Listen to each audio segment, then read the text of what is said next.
As I said before, that the entire life of myself, my family, depended on Baba's instructions.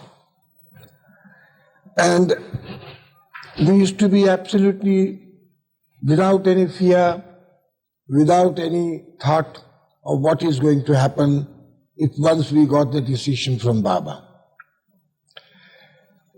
I always used to make myself bold and never say no to Baba, whatever he wanted to do. A few instances I would like to quote. You know the hill near Merazad, Seclusion Hill. Now Baba wanted that place to be ready at certain time. I was not taken in the beginning.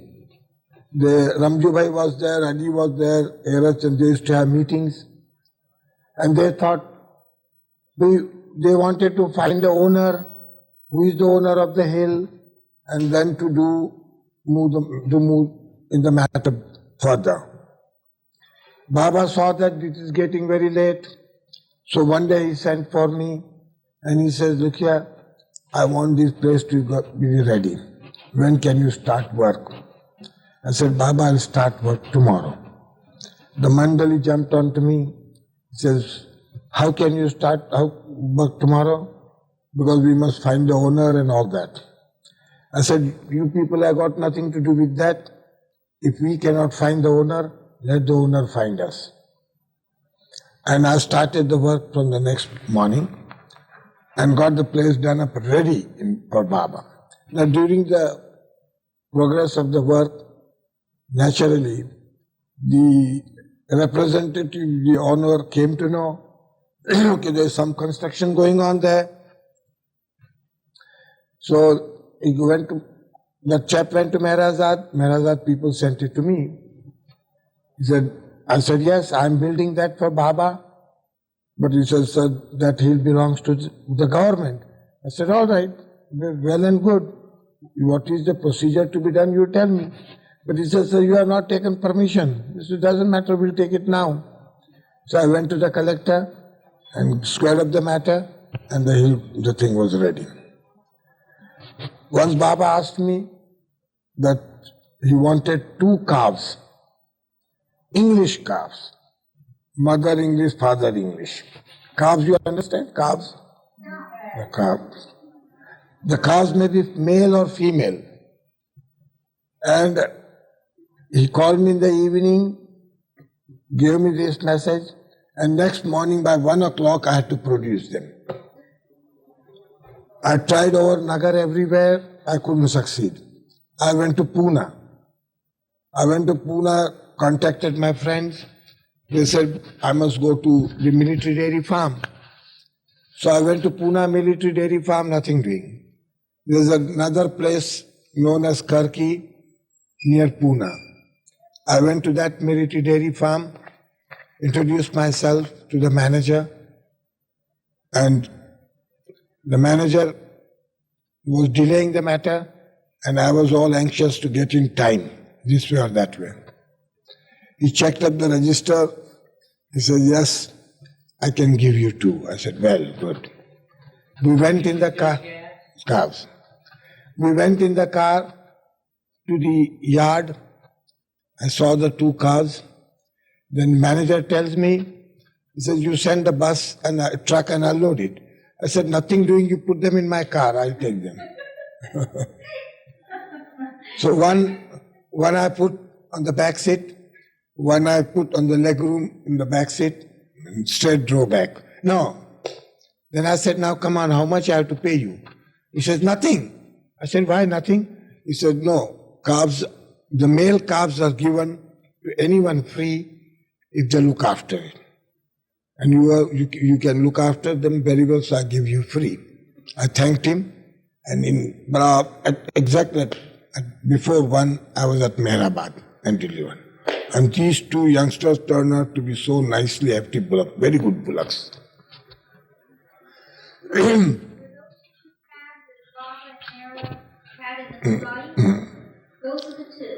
Then one day Baba said he wanted pigs, thoroughbred pigs. So Vilu was with me in the car.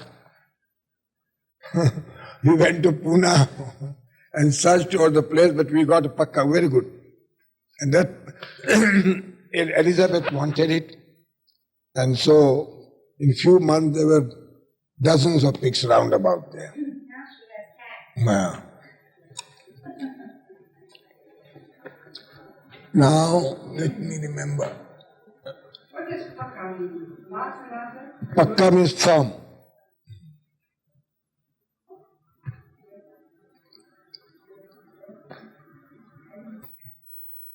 When I went with Baba to the West in 1952,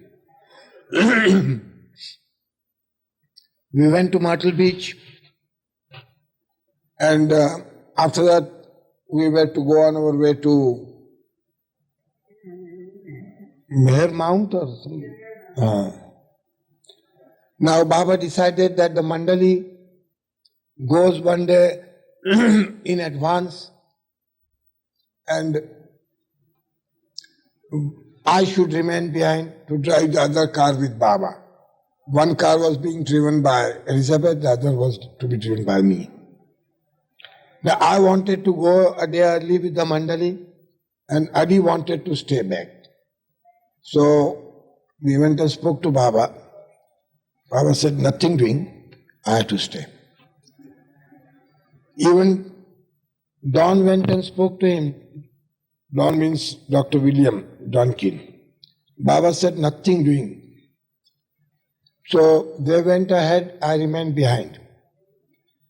That was the only one night I did night duty to Baba in Myrtle Beach. I never did any night duty here or anywhere, but that was one night duty I did. And next morning we left. So we left by cars. I was to follow. And before the accident, when we left motel, Baba told me to be as close to Baba's car as possible. But my car was small, Elizabeth's was big car. And when we reached the place of the accident, we see Baba on one side on the floor, Mehra there and everybody.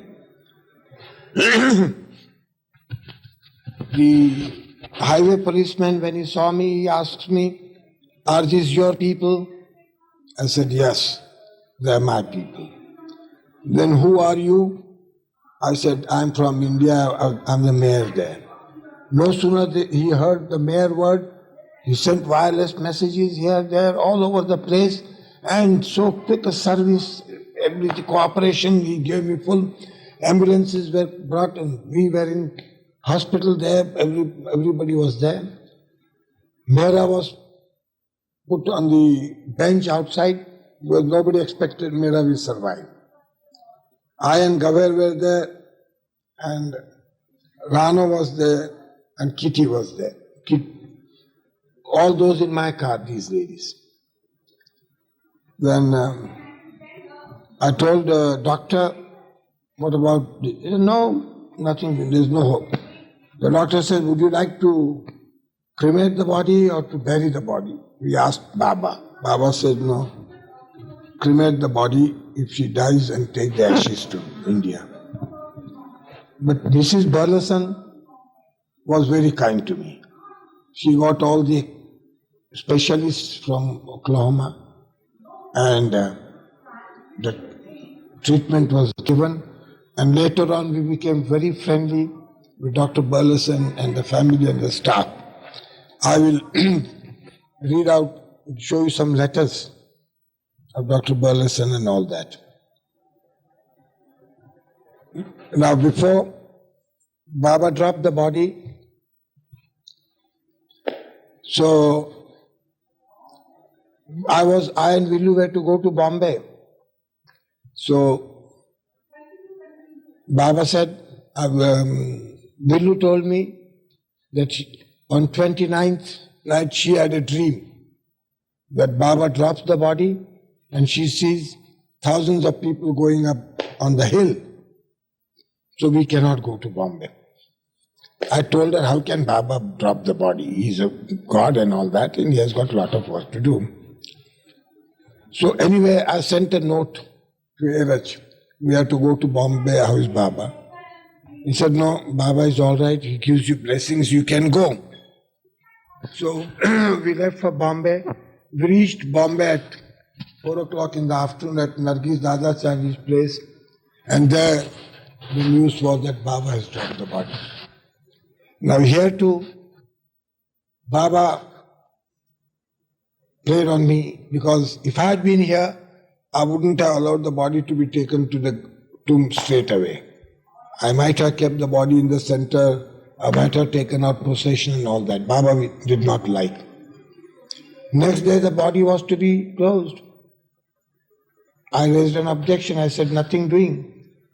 Against all the opinions of the doctor and everybody, they went all against me, and I also went against them.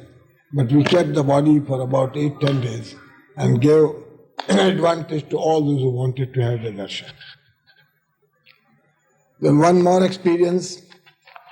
Baba always used to be very interested in getting world news, reading somebody to read paper for him. During the World War II, when Japan entered the war, there was a lot of excitement in India. People used to leave the big cities and go to villages. And we were with Baba discussing all this. So I told Baba, I said, Baba, we are not to worry, because Japan is not going to throw any bombs in Nagar. Baba said, the bomb will be thrown in Nagar and it will be thrown in my compound. We forgot all these things. But 1942 December, Christmas night, in our picture we were showing American picture, Chocolate Soldier. Second show, during the interval,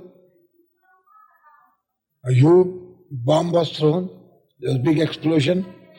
It was about 800 British soldiers were there, 150 to 200 officers were there. And after the smoke subsided, 9 to 10 British soldiers wounded, some lost legs, some lost so and so. One of my servants barely opened up. But I was the nearest to the place where the bomb was dropped. But with Baba's grace, nothing happened to me. Adi's brother-in-law, Vilu's brother-in-law, who was the manager at the cinema, he got splinters and all that. The bomb was thrown by Congress people in those days. They had dropped the bombs from the factory. Now after 6 months of investigation, they were all arrested. And again, they went to Baba, and Baba said, you put on my locket and mention my name, you will go scot-free. And every time when they used to come to the court, they used to line up with Baba's lockets and Avatar Mehr Baba Ki Jai and all that. And for want of proper evidence, they were set free. When you said they were set free, was this the people that had thrown the bomb? Yes. All the gang of 7-8 people who were involved in throwing the bomb, for want of proper evidence, they were not found guilty and they were set free. This was during the days when India was just becoming a country and getting free of the British. No. This was actually during wartime. World War II. Did were these people that threw the bomb, were they Baba lovers afterwards, or? They were neither Baba lovers before or afterwards, but on their behalf, one Baba lover went to Baba and said, Baba, these are all young boys, students and all that, and Baba, you must help them and all that.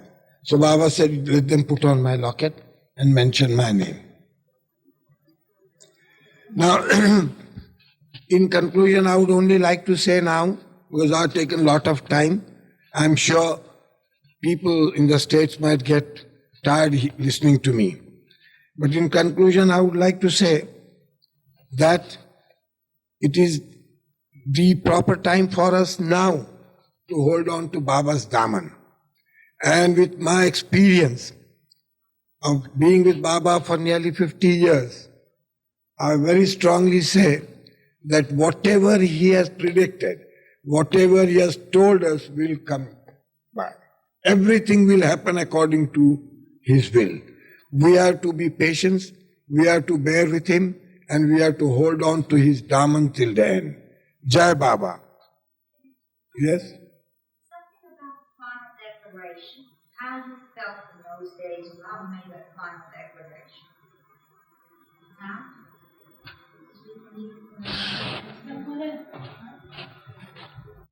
I didn't get that. Feel about yourself. What is your Yes, I feel it. That will come back. It will happen. Physically, it will happen. What I say is, Baba said he will speak a word, he'll break the silence, his humiliation will come, his manifestation will come, his glorification will come. All that will come, but at the proper time. If anybody says now that Baba has broken the silence, I don't believe it. Because when Baba breaks the silence, it must go into the heart of a man on the street. You see, it must go into the heart of a man on the street that Baba has broken the silence. He must feel Baba in him. When the whole world feels Baba in him, then we can say that Baba has broken the silence. This is my feeling. I may be wrong. I don't say, this is my own opinion and my own feeling. But whatever he has said will definitely happen.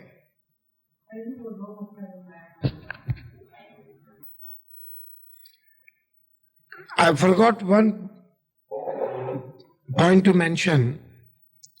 You know, we started celebrating Baba's birthday here in Ahmednagar.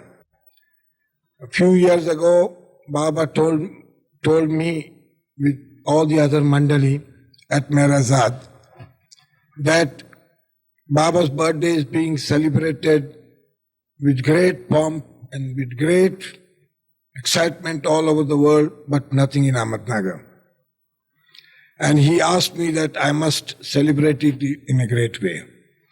So I said, Baba, I shall do it. Baba told me that on his birthday, more people must have his darshan.